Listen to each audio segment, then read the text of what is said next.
Perkenalkan, kami dari GGS Ganteng Syarhil.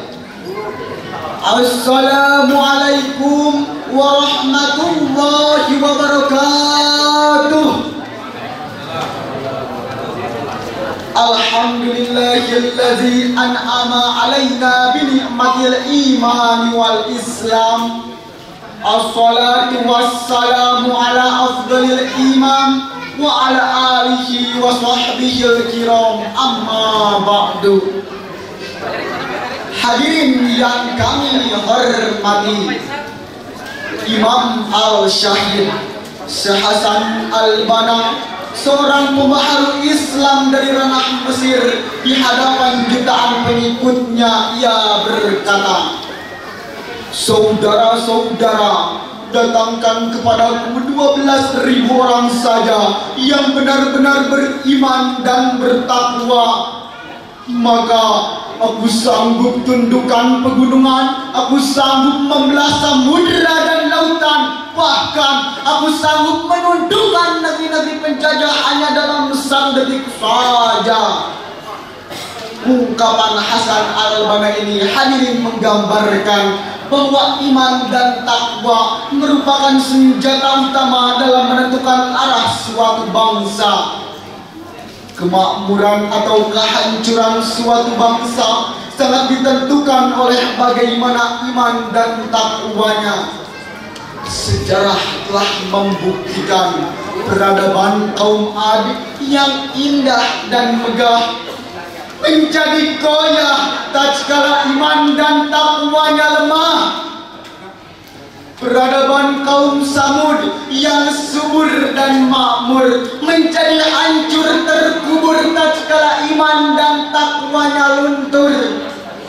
Bahkan semua peradaban bangsa, termasuk bangsa kita, jika dalam proses pembangunan tidak ditopang dengan keimanan dan ketakwaan, maka yang akan tercipta adalah kehidupan yang metropolis, aksesoris, materialis, dan pragmatis, atau kehidupan kota laksana sebuah kuburan yang diisi dan dihiasi dengan keheningan dan kebisuan. Bahkan tidak mustahil hadirin akan menimbulkan kehancuran seperti umat dan bangsa sebelum kita. Na'udzubillah, tsumma na'udzubillah min dzalik. Hadirin rahimakumullah, mengingat betapa pentingnya peranan iman dan takwa sebagai fondasi dalam membangun bangsa, bismillah timbul pertanyaan, bagaimanakah cara mengaplikasikan iman dan takwa, terutama kita semua sebagai hamba Allah Subhanahu wa Ta'ala?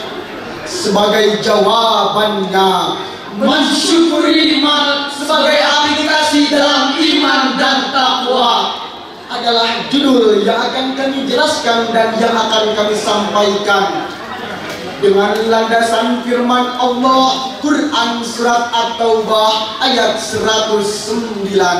A'udzu billahi minasy syaithanir rajim.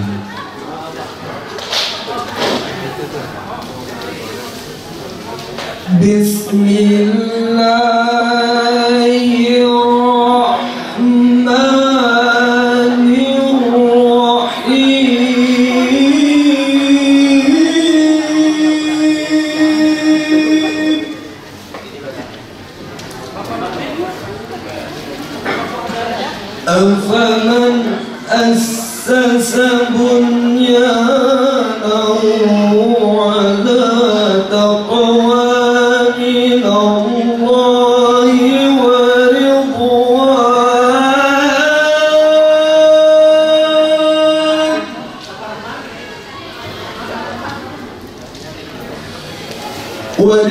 ورضوان خير أم من أسس بنيانه على شفا جرف هار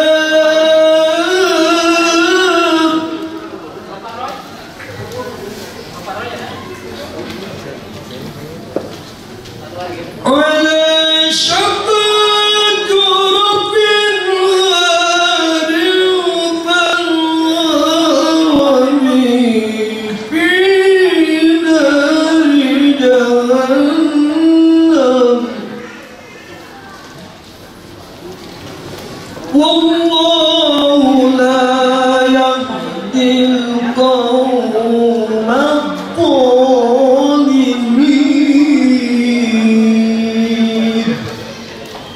Hamba berlindung kepada Allah dari godaan syaitan yang terkutuk dengan menyebut nama Allah yang Maha Pengasih, Pelimpah Kasih, dan Maha Penyayang, Pencurah Sayang.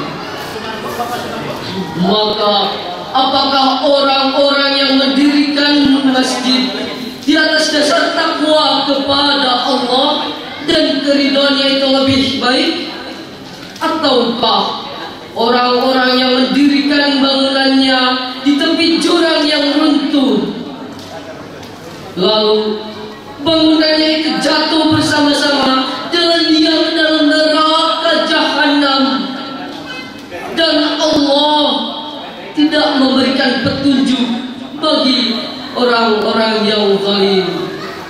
Hadirin rahimakumullah, menurut kajian ilmu ma'ani, firman Allah tadi merupakan kalam insya Arabi yang ditandai dengan hamzah istifham tahriri yang bermakna penetapan dan penegasan.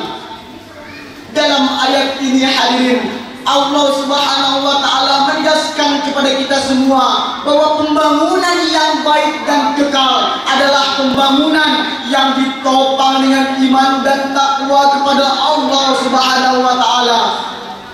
Pantaslah Imam Al-Qurtubi mensyarahkan apa saja yang diawali dengan niat takwa kepada Allah dan diorientasikan untuk kepentingan Allah, maka hal itulah yang akan kekal dan abadi, yang akan mendatangkan kebahagiaan bagi penghuninya.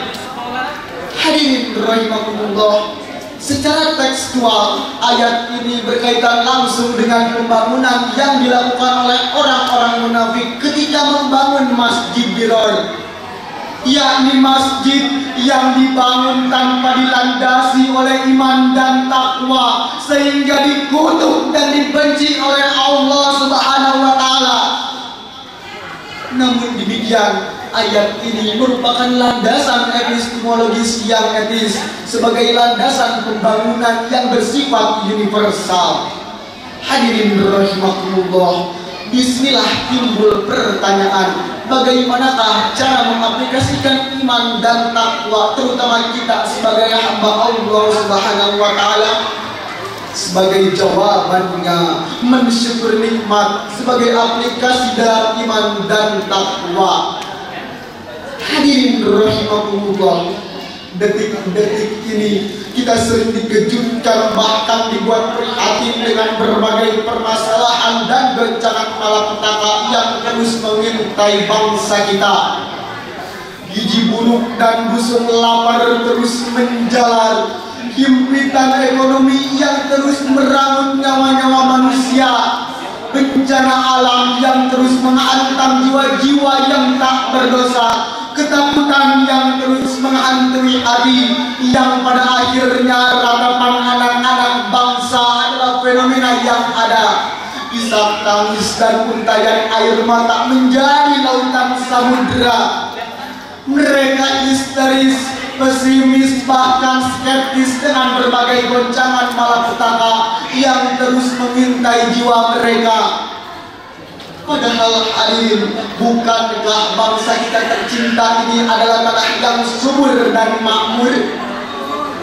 Hadirin rahimakumullah, mengingat betapa pentingnya mensyukur nikmat Allah Subhanahu wa Ta'ala. Oleh karena itu hadirin, kita selaku hambanya harus senantiasa mensyukuri nikmatnya yang telah dianugerahkan kepada kita semua, sebagaimana yang telah dijelaskan oleh Allah dalam Quran surat An-Nahl ayat 112. وَضَرَبَ اللَّهُ مَثَلًا قَرْيَةً كَانَتْ آمِنَةً مُطْمَئِنَّةً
Dan Allah telah membuat suatu perumpamaan dengan sebuah negeri yang dulunya aman lagi tentram.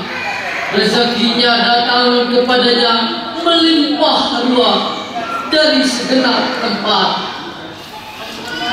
Tetapi penduduknya mengingkari nikmat-nikmat Allah. Karena itu Allah merasakan kepada mereka pakaian kelaparan dan ketakutan. Disebabkan apa yang selalu mereka perbuat. Maha benar Allah dan Maha Agung. Hadirin rahimakumullah, makna Khalil Qadhan dalam dirasah fi ulumil Quran menjelaskan bahwa ayat ini merupakan bagian dari amsalul musarahah yang berfaedah li tanfir, yaitu mengajarkan agar umat manusia agar senantiasa menjauhkan dirinya dari sikap-sikap yang terkandung dalam amsilah tersebut. Hadirin rahimakumullah, secara tekstual menurut Syekh Mustafa Al-Maradi, ayat ini berkaitan langsung dengan negeri Mekah yang aman, subur dan makmur, lalu dihancurkan oleh Allah dikarenakan masyarakatnya tidak bersyukur. Namun demikian, ayat ini merupakan epistemologis bagi kita semua agar senantiasa mensyukuri nikmat Allah Subhanahu wa Ta'ala yang telah dianugerahkan kepada kita semua. Mengapa demikian? Karena kita yakin walaupun bangsa Indonesia adalah bangsa yang subur, kaya dengan fenomena alamnya, indah dengan fenomena alamnya, adem, ayem, tentrem dan sebagainya, tapi jikalau masyarakatnya tidak bersyukur nikmat Allah Subhanahu wa Ta'ala yang telah dianugerahkan kepada mereka, kami yakin bangsa Indonesia tidak akan pernah keluar dari permasalahan yang jelekit ini. Oleh karena itu hadirin, melewati musyabaqah syarhil Quran ini, kami menghimbau agar umat bangsa Indonesia senantiasa mempercepat menjauhkan dirinya dari permasalahan jelekit ini. Dengan demikian hadirin, syarahan ini dapat kita simpulkan bahwa kita sebagai hamba Allah Subhanahu wa Ta'ala harus senantiasa mensyukuri nikmatnya yang telah dianugerahkan kepada kita semua. Dan kita yakin jika masyarakat kita telah beriman dan bertakwa kepada Allah Subhanahu wa Ta'ala, pastilah Allah memberikan keberkahan ke dalam kehidupan ini. Demikian yang dapat kami sampaikan. Mohon maaf atas segala kekurangan. Sebelum kami mengakhiri dakwah ini, kami akan berpantun. Jalan-jalan ke kota Jakarta, Jangan suka bermain mata. Jangan lama-lama ngeliatin kita, nanti takutnya bisa jatuh cinta. Bila ada jarum yang patah, jangan disimpan di dalam laci. Bila ada kata-kata yang salah, janganlah lapor Pak Polisi, karena kami adalah laki-laki yang mencari ilmu hakiki dan mencari